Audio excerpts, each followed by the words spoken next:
ഒരു വർഷത്തിൽ 360 ദിവസം ഉണ്ട് നമുക്ക്. നമുക്ക് എന്നും നമുക്ക് മഴയൊന്നും വെയിലൊന്നും ഒന്നുമില്ല, നമുക്ക് പോയേ പറ്റുള്ളൂ. ഞാൻ ഈ ഇടയ്ക്ക് ഒരു നല്ലൊരു അനുഭവം കിട്ടിയിട്ട് നിൽക്കുകയാണ്. വയ്യാണ്ടായിപ്പോയി, പനിയായിരുന്നു. അപ്പം ഞാൻ ഒരു ലീവ് എടുക്കാമെന്ന് വിചാരിച്ച ഒരാളെ ഏൽപ്പിച്ചു.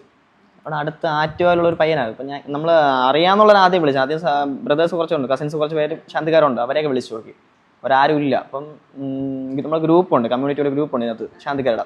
അതിൽ ഇങ്ങനെ ഇട്ടു, ഇങ്ങനെ അത്യാവശ്യമാണ് ആരും കൊണ്ടോ എന്ന് ചോദിച്ചപ്പം ആറ്റുകാരിൽ നിന്ന് ഒരാൾ വിളിച്ചിട്ട് പറഞ്ഞു, വരാൻ ചേട്ടാ ഇവിടെ അടുത്താണെന്ന് പറഞ്ഞു. ഞാൻ ഇവനെ വിശ്വസിച്ച് എൻ്റെ വീട്ടിൽ പോയി.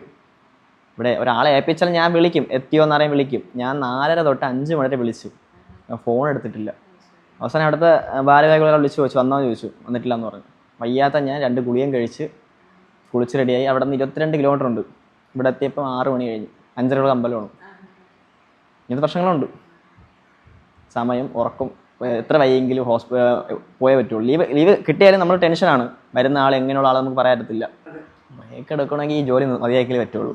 അല്ലാതെ ജോലിയെന്നല്ല, ഈ ഒരു കർമ്മം രാവിലത്തെ പരിപാടിയെല്ലാം കഴിഞ്ഞിട്ടുള്ള ഗ്യാപ്പുകളിൽ മാത്രമേ എന്ത് ബാക്കി കാര്യം നടക്കുള്ളൂ. അല്ലെങ്കിൽ ലീവ് എടുക്കണമെങ്കിൽ നമുക്ക് അത്രയും വിശ്വാസമുള്ള ഒരാളായിരിക്കണം. പുറത്തുനിന്ന് ഒരാളെ വിളിക്കുമ്പോൾ ടെൻഷൻ തന്നെയാണ്.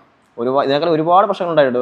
ഇതിന് മുന്നേ ഒരാളെ ഏൽപ്പിച്ചപ്പം അമ്പലത്തിന് സ്വർണം വരെ പോയ കേസുകളുണ്ട്. അവസാനം എൻ്റെ കയ്യിൽ നിന്ന് പൈസ കൊടുത്ത് മേടിച്ച് വയ്ക്കേണ്ട അവസ്ഥ ആയിട്ടുണ്ട്. കാരണം ഞാനല്ലേ ഏൽപ്പിച്ചത്, ഉത്തരവാദിത്തം എൻ്റെയാണ്. അതുകൊണ്ട് മേടിച്ചു കൊടുത്ത അവസ്ഥകളുണ്ട്. അതൊക്കെയാണ് പേടി എന്ന് പറയുന്നത്. ഈ ജോലിയുടെ മെയിൻ പ്രശ്നം എന്ന് പറഞ്ഞാൽ പേടി, ഉറക്കം, ക്ഷീണം എല്ലാം ഉണ്ട്.